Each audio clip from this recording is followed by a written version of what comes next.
Oh, hi, I'm going to run through the 7 mistakes that I see all the time that student visa applicants make, which end them up with visa refusals, wasted money, and unfulfilled dreams. And I will also share how you can easily avoid them with a ton of simple visa application tips along the way.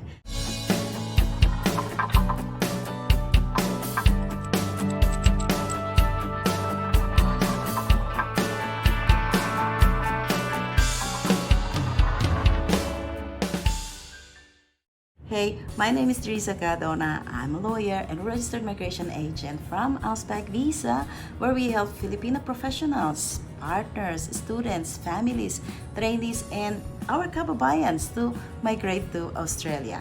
So if you are new here, please make sure that you click that subscribe button and the bell to keep you updated with Australian law and visa processing. Okay, so let's start.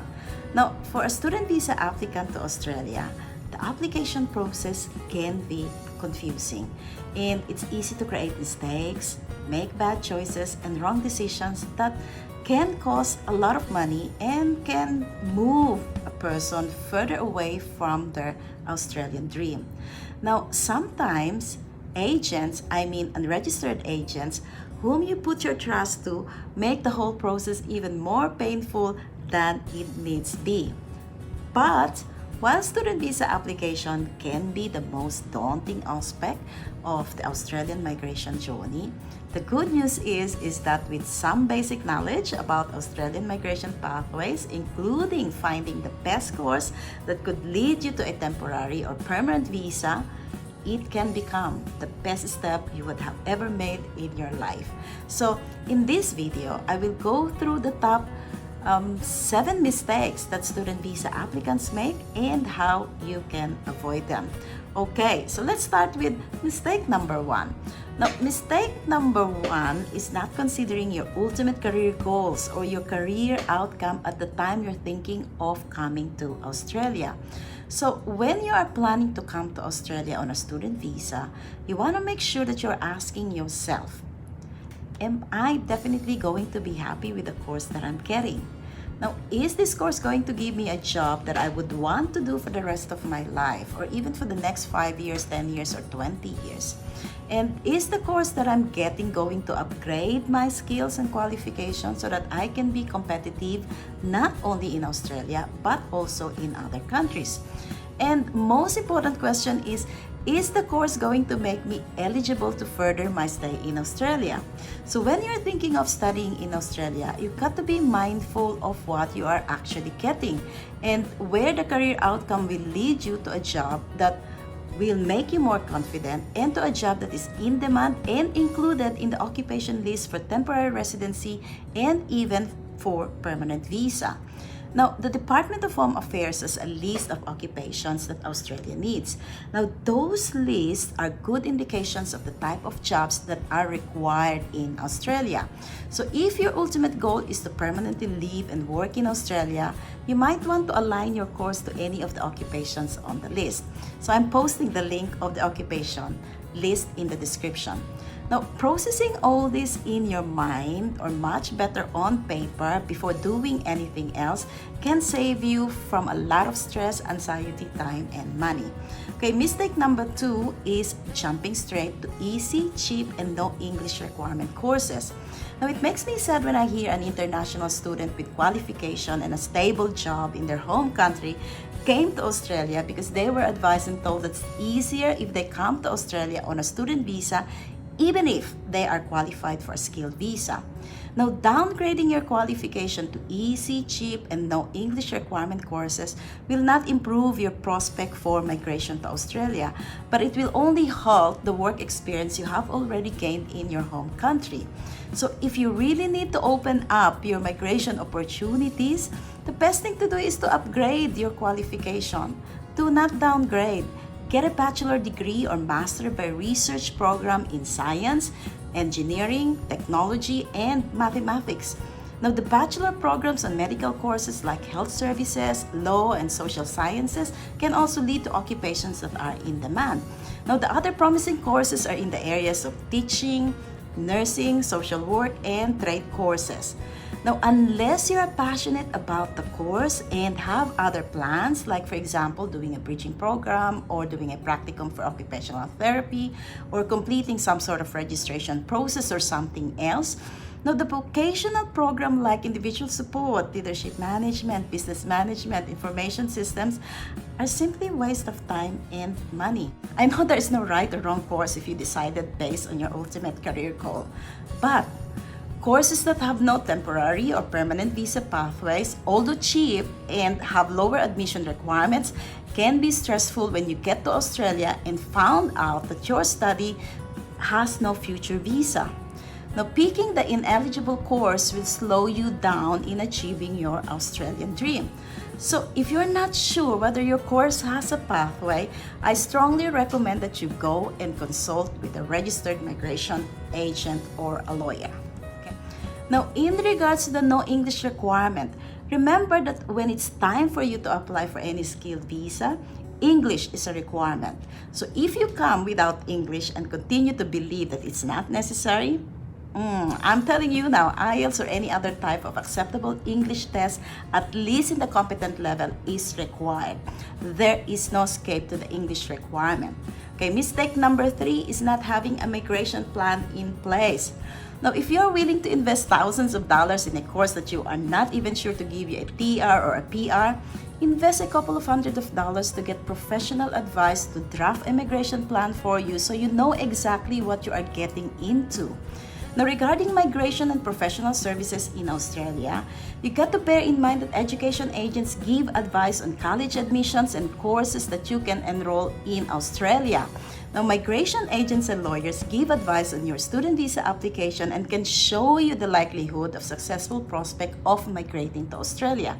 So in practice, education agents will be interested to enroll you in a school while a migration agent are keen at getting an application done for you and a visa for you so that you can eventually get your PR.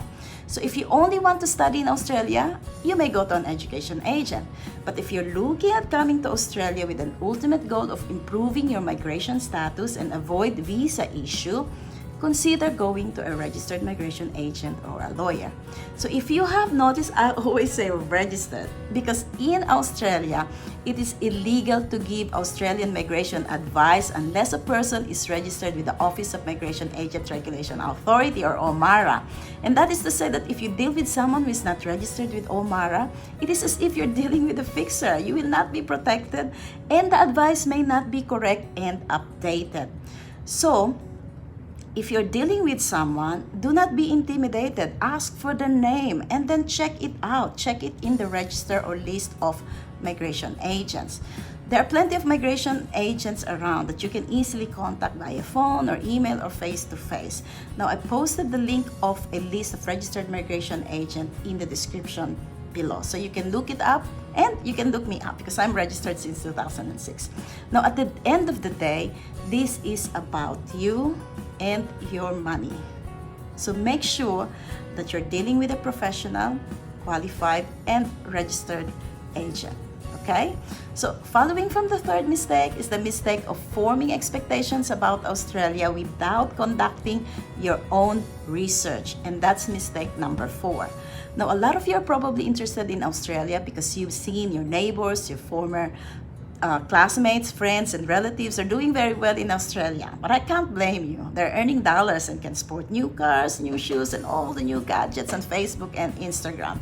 So you spend your time inquiring about how much you can earn in Australia, how you can get a job. Is the working hours enough to support the tuition fee, food, and accommodation, and blah, blah, blah. And where did it take you? It took you to agents and friends who recklessly promise you all these things and then you relied on them, never bothered to do your own research. Now, one of the core requirements for student visa application is your GTE statement, the Genuine Temporary Entrance Statement, which has become the one and only thing that the case officer needs to refuse or grant a visa. If you don't address it well, you can expect to get a refusal. But the question is, how can you address all of them if you have not done your research? So you must know that case officers are not required by law to consider everything that you put in your application. So you want to make sure that your case officer can see straight away the merit of your application. Now, the only way to do this is to show in your GTE that you have done the research and that you have addressed the factors of GTE succinctly, comprehensively, and in an organized manner. So that brings us to mistake number 5, which is presenting to the immigration a poorly written GTE statement. Now, there is no specific structure on writing a GTE, but you cannot dump all your points in scattered manners and bullets. No? You will need to organize your thoughts and should only address the factors required. So you will need to present your GTE in an organized manner, comprehensive and yet succinct. I know for some, writing the GTE could be difficult, but don't be tempted to ask someone else to write your GTE. Your GTE must be consistent with your level of English. If you have any issue with writing your GTE in English, you can also write it in your own language and then ask an official translator to translate the GTE for you. But if you're doing this, you will need to submit both the original and the translated copy, okay? So, if you want to know more about GTE and how to structure it, you have to check my next video. I'm doing something for that. Okay? Mistake number 6 is failure to focus on genuine intention to temporarily stay in Australia. Now, we have to admit it. Student visa is used by many people to achieve a PR status in Australia. And immigration knows that. But that should not be the intention of your student visa. Your student visa should and must only have one intention, and that is to study in Australia, which in effect makes you a temporary resident. And this should clearly come out in your GTE statement. You want to make sure that the case officer will have a clear understanding of who you are, and what you want to achieve as a student. Okay? Flowing from that is a common mistake of assuming the case officer will ask for more information so that you don't need to make your application as complete as it can be. And that's mistake number 7. The Department of Home Affairs provides a checklist for each subclass. You will have to check that and ensure that you have provided those that are relevant to your situation. Make not another mistake. I said provide only those that are relevant to your situation.